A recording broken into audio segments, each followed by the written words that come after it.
Gravação em 3, 2, 1. Contigo, Túlio. Bem-vindos ao primeiro capítulo de uma série que não tem nome, não tem periodicidade, não tem pauta definida, mas tem um apresentador bem intencionado, né, e algumas outras coisas que vocês vão ver aí pelo caminho.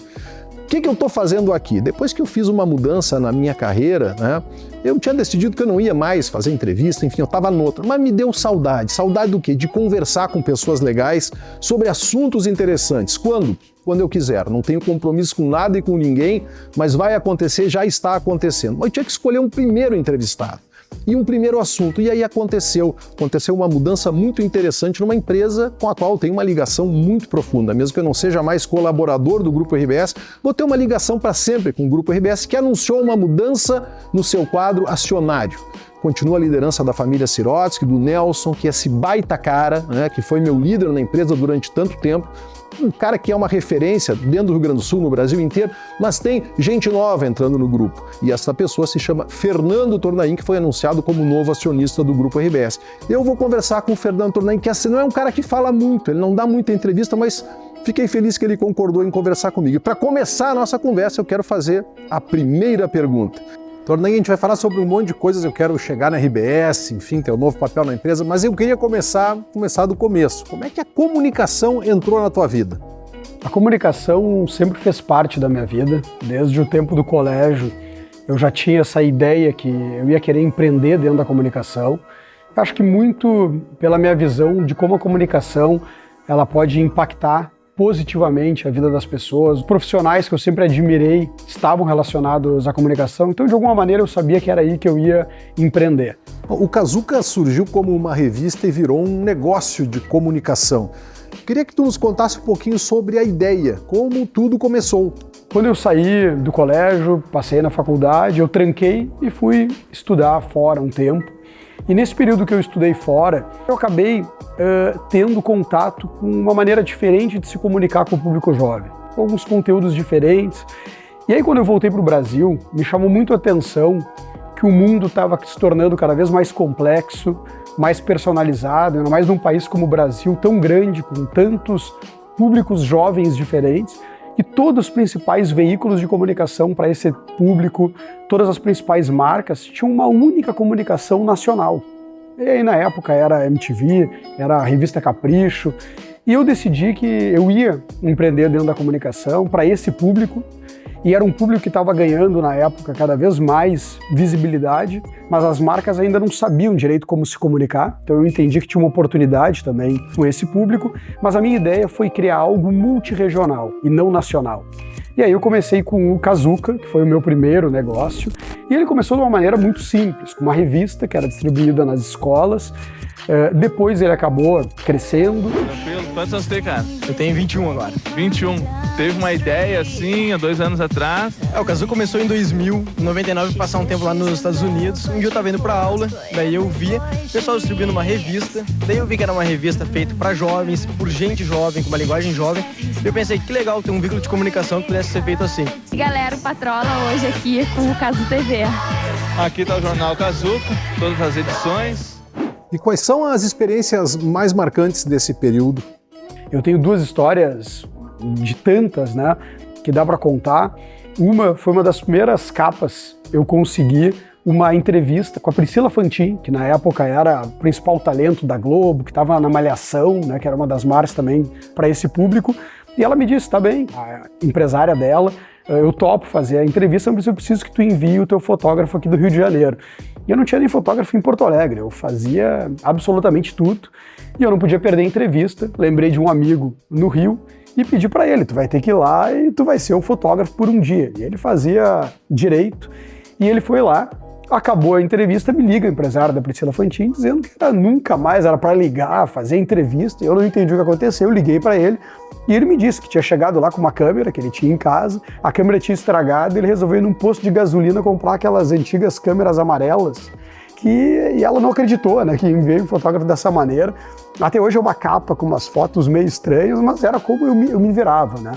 Uma outra situação dentro daquela dificuldade de conseguir imprimir a revista, de ter anunciantes, me ligam de um colégio, um aluno, que deve ter ficado comovido, que eu tinha entregue todas as revistas e tinham jogado no lixo direto, né? Então são muitas situações no início que me fizeram pensar se realmente valia a pena seguir empreendendo, né, e seguir fazendo o negócio. E Tornaim, como é que isso tudo se transforma em aprendizado, né? Os quases e os erros, o que tu fizeste com tudo isso para a tua vida? Eu acho que uma grande diferença quando a gente amadurece em relação ao período inicial, em que normalmente somos mais imaturos, né, tanto na vida pessoal quanto na empresarial, é que quando a gente é mais jovem, as vitórias, elas geram mais euforia talvez do que precisam gerar, e as derrotas elas geram mais depressões, né, do que precisariam. E com o tempo, eu acho que eu aprendi a não ficar tão eufórico, não precisar. Claro que tem que saber comemorar, tem que saber valorizar as vitórias, mas saber que a vida segue, que no dia seguinte tu já vai ter dificuldades, e isso me deu mais tranquilidade para poder pensar sobre as situações, poder analisar elas, poder fazer o plano de ação para que não se repita, poder conversar com as pessoas, que muitas vezes o erro não é nosso, mas é de alguém da equipe, poder transformar em aprendizado. E eu acho que isso eu fui obrigado desde cedo, né? Porque como eu estava liderando, eu olhava para trás e não tinha ninguém, que é a vida, né, de um empresário, e eu fui obrigado a aprender com os insucessos, porque não tinha outro caminho. Após esse período, dos 2 anos até o 5º ano, foi quando o negócio começou a crescer. E tudo mudou quando eu fui para São Paulo, primeira reunião em São Paulo, para falar com a Pepsi, com a agência da Pepsi. E eles já conheciam o Kazuca e eles disseram, olha, a gente está ouvindo falar, o Rio Grande do Sul interessa, é o nosso principal mercado, mas eu não quero comprar um anúncio, eu não quero algo pontual. A gente na época já tinha um programa com a TV Com, tinham algumas parcerias. Eu quero, na verdade, que tu me entregue uma solução para o público jovem lá no Rio Grande do Sul. E aí, ouvindo o mercado, eu me dei conta que tinha uma oportunidade de colocar o público jovem no centro e criar um 360, uma mistura de uma agência de público jovem com uma empresa de comunicação. E a partir daí, eu criei todas as áreas possíveis para se comunicar com o público jovem, que passa por veículos de comunicação. Então tinha revista, tinha TV, tinha rádio, tinha obviamente digital, que estava começando, muito mais site na época, mas eu fui além. A gente tinha uma área de eventos, de ativação, tinha uma área de pesquisa, tinha uma área de relacionamento. Então, absolutamente tudo que uma marca quisesse fazer com o público jovem, se comunicar, a gente estava pronto. E aí a gente começou a pegar a verba inteira de marketing de grandes marcas nacionais e começou a atender essas empresas. E aí o Kazuca deu um salto. A gente foi a quase 300 e poucos colaboradores, próximo de 400 colaboradores, vários estados. Foi um momento que a gente começou a entrar em veículos relevantes, né, pelo país, como Seu Caderno, né, que na época era algo muito relevante, né, a gente não tinha redes sociais, enfim, de jornais como O Globo, enfim. Então foi um período que cresceu. Bom, o Kazuca nasceu, cresceu, se desenvolveu e aí veio a venda para a RBS. Conta pra gente como é que foi esse processo. Nesse momento, quando eu completei 5 anos de empresa, já no momento positivo, a RBS entrou em contato para a gente conversar sobre uma possível aquisição. Eu tinha na época 22 anos, nem podia imaginar, né? Eu olhava a RBS, como é que se fazia uma conversa para venda de uma empresa, né? E foram 9 longos meses de uma experiência completamente diferente, né? Convivendo com pessoas como Pedro Parente, como o Nelson, né, que sempre foi uma pessoa que eu tive uma admiração muito grande. E passados esses 9 meses, né, foi muito interessante porque a RBS chegou um momento da gente finalizar a negociação e eu decidi, naquele processo de negociação, fazer uma contraproposta, enfim, estava sendo apoiado, né, por uma pessoa, e a RBS ficou um mês sem me ligar de volta. E eu ligava todo dia para essa pessoa que estava me ajudando e dizia, olha, eu vou ligar e vou pedir desculpa, porque era a minha chance, né, de estar junto com a RBS. E ele dizia, calma, segura. E aí depois de um mês a RBS me ligou e a gente concluiu o negócio, né, foi um momento fantástico. Eu era muito novo. E aí entrou uma nova fase da minha vida, que é, além de sócio que eu segui, eu me tornei executivo do grupo. O Kazuca acabou sendo também uma escola para muita gente boa que está pelo mercado. Foram centenas ou milhares de pessoas e era uma coisa fantástica, porque eram basicamente jovens, né? Todos jovens, imagina 300 jovens fazendo uma empresa funcionar.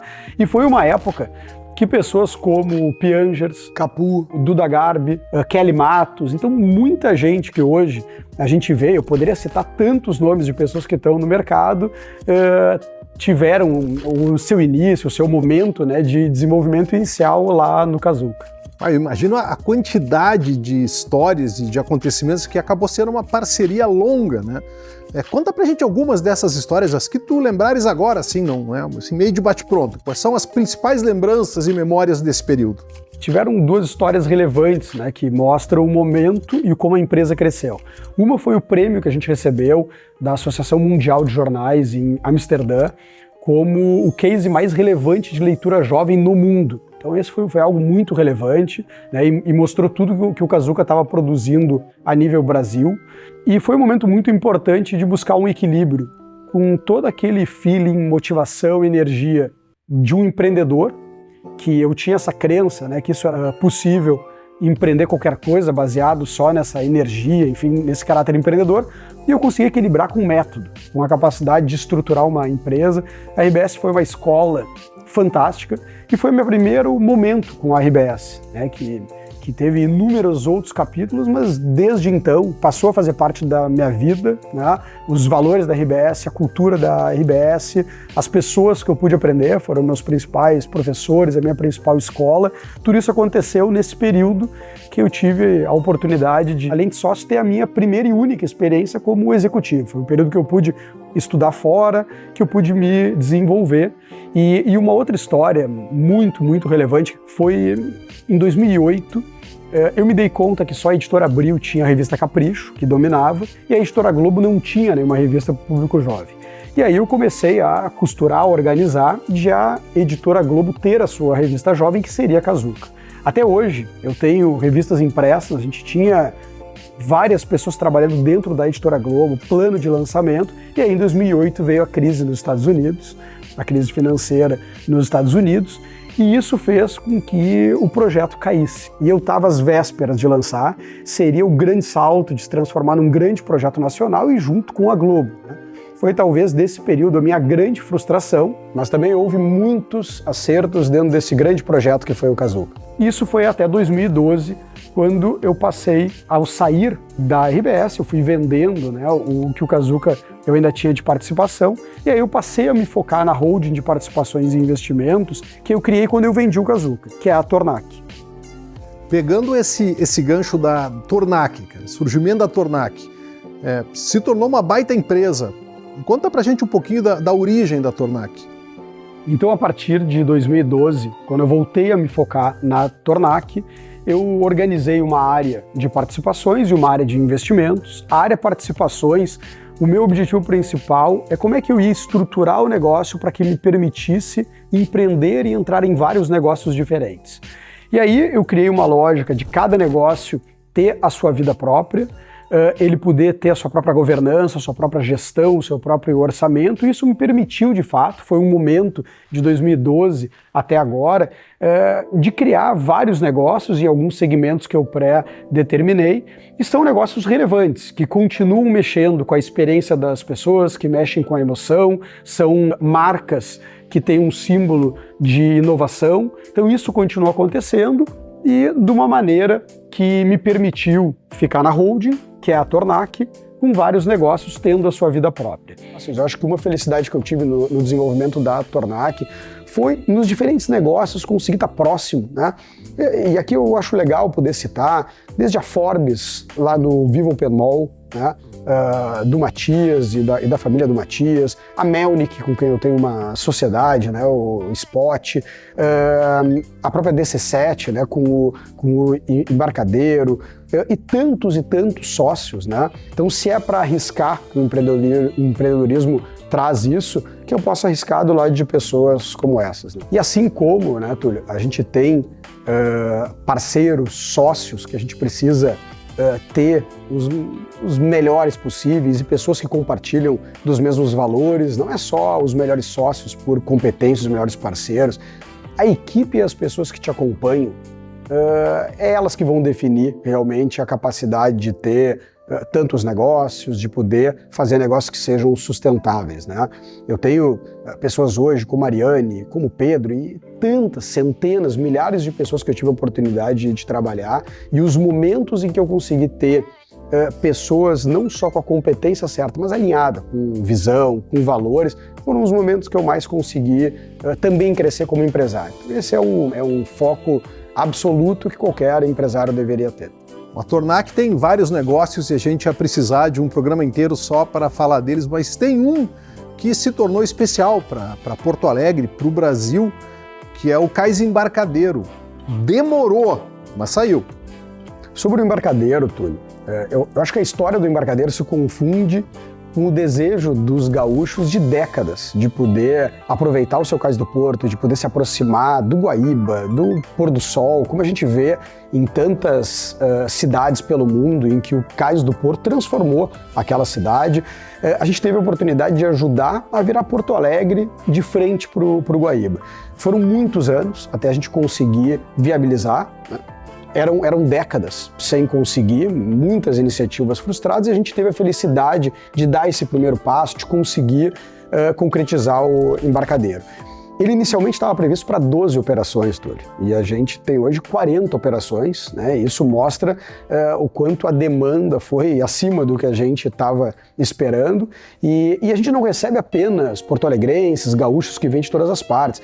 Tem um público muito relevante que vem de vários estados do país. Ele virou talvez um dos principais destinos turísticos de quem passa por Porto Alegre. Então a gente consegue também contribuir com a nossa cidade para receber bem quem vem de fora. Legal. Tem um outro negócio que é super interessante, na verdade são negócios, os parques temáticos com a Globo, que é uma parceria Tornac e Globo.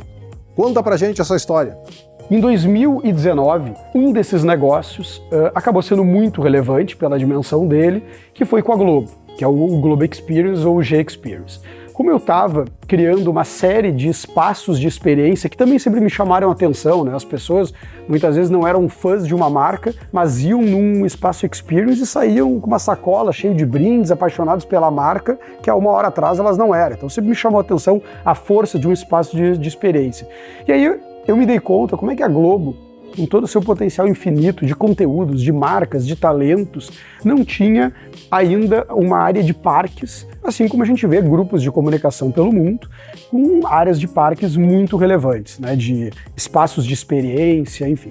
E aí a gente acabou desenvolvendo, em conjunto com os conteúdos da Globo, o G-Experience, que é o Globo Experience, que leva esse mundo da experiência imersiva, de como te conectar, de como experimentar viver a Globo, né? A Globo sempre comenta que ela entrou na casa dos brasileiros desde sempre, né? A gente está acostumado a viver a Globo dentro da nossa casa, e é a primeira vez que a Globo abriu a sua casa para que as pessoas pudessem vivenciar, se emocionar, rir, entender como é que é viver por um dia, ser um brother do Big Brother e assim por diante. Então, em 2020, a gente começou a desenvolver esse negócio e apareceu a pandemia.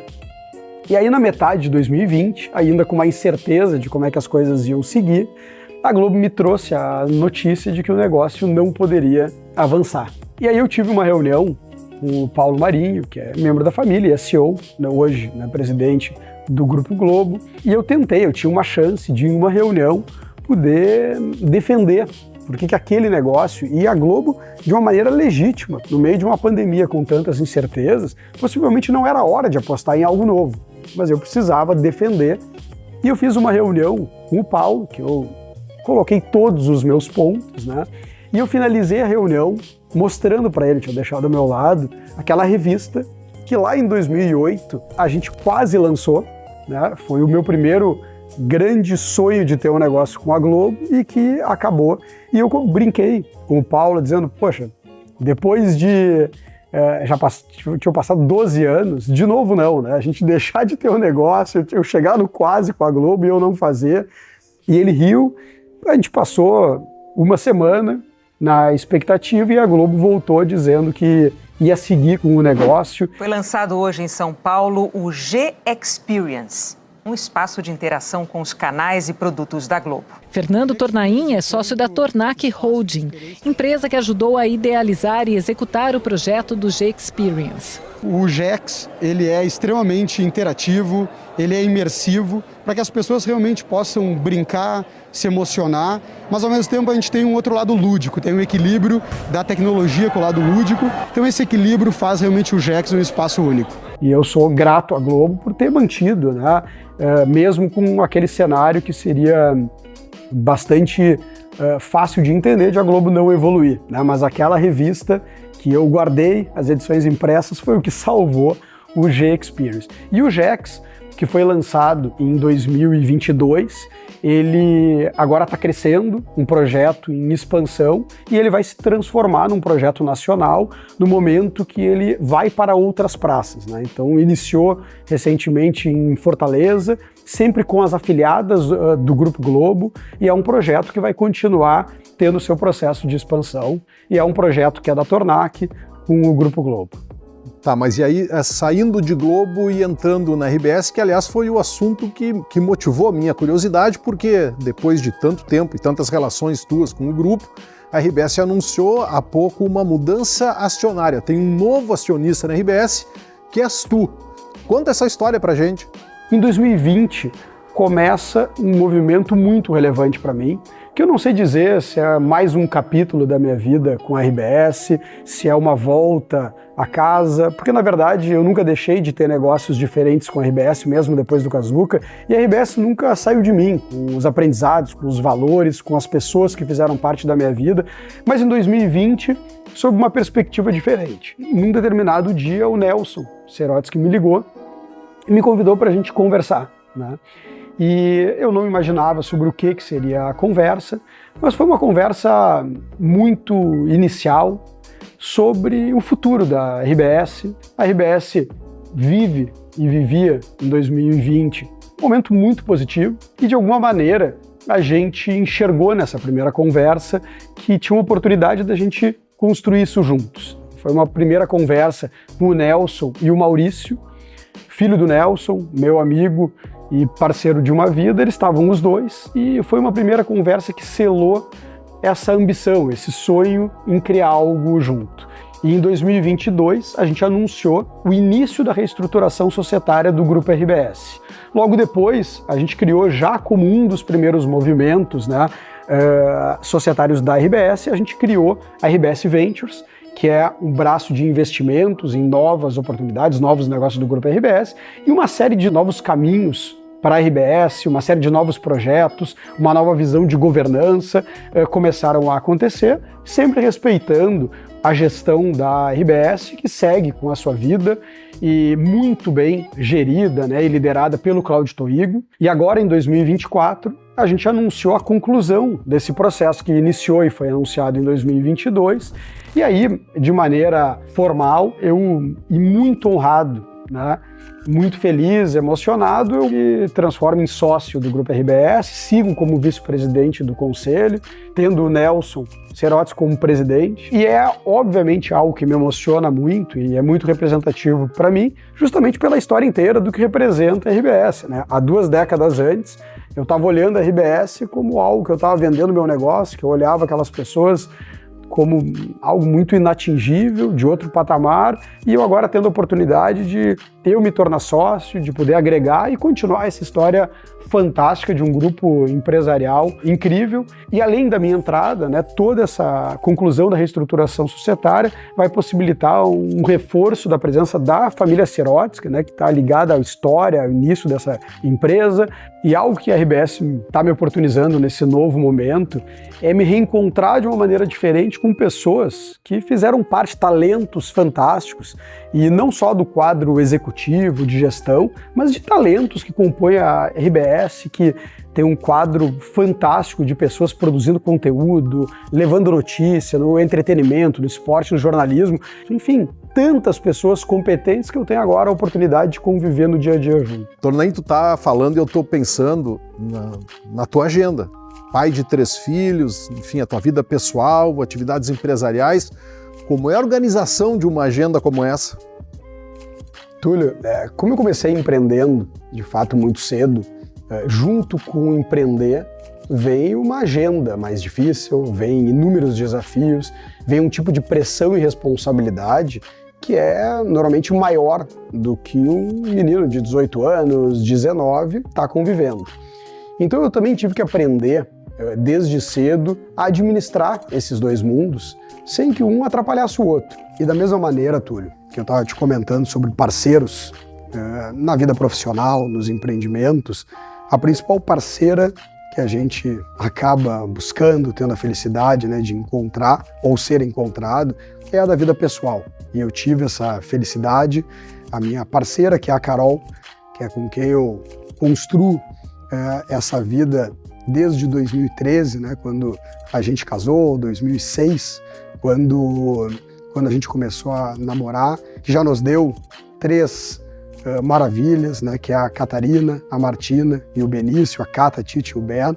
E a Carol sempre foi a minha grande parceira, não só pelo amor, pelo carinho, pela parceria mesmo, né, de criação de uma vida em conjunto, como também sempre de um suporte, de um apoio, de um entendimento de toda essa agenda complexa, de todos os desafios.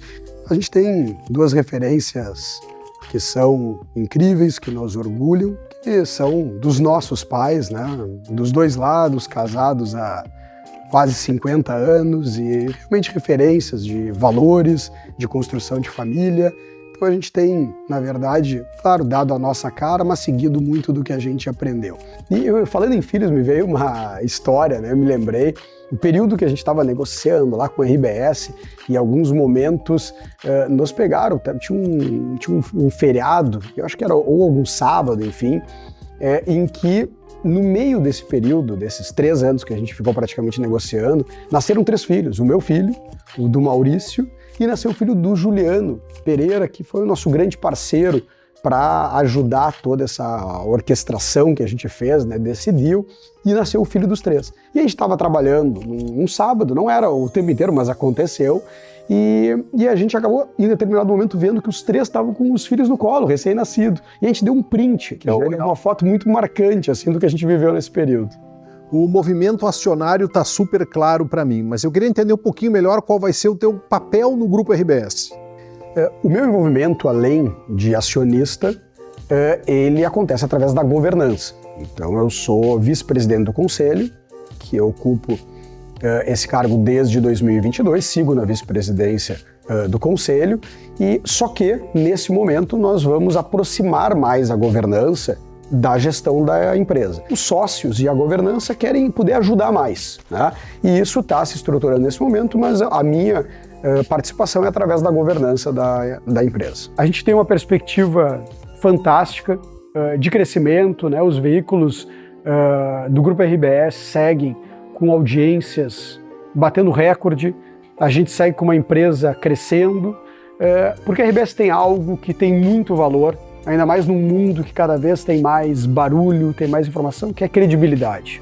Que as pessoas procurarem, no final das contas, saber o que elas vão acreditar, poder ter uma presença em cada cidade do Rio Grande do Sul, poder o gaúcho realmente se ver, assim como a gente também tem olhado através da RBS Ventures e da própria mídia em novas oportunidades. Então a gente tem preservado e sabido fazer crescer o que existe de jornalismo, de esporte e entretenimento, mas também sempre atento à inovação e novos projetos. Então, tudo isso é o que gera a minha convicção de um futuro fantástico para o Grupo RBS. Eu não sei se eu me lembro se a gente comentou isso ou não, mas eu quero encerrar contando uma coisa aqui. Acho que eu já contei uma coisa de novo. Eu devo a minha vida, de certa forma, à tua família, né?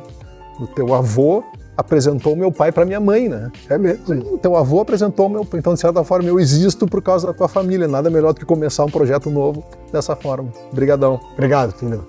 Sorte e sucesso. Valeu. Obrigado.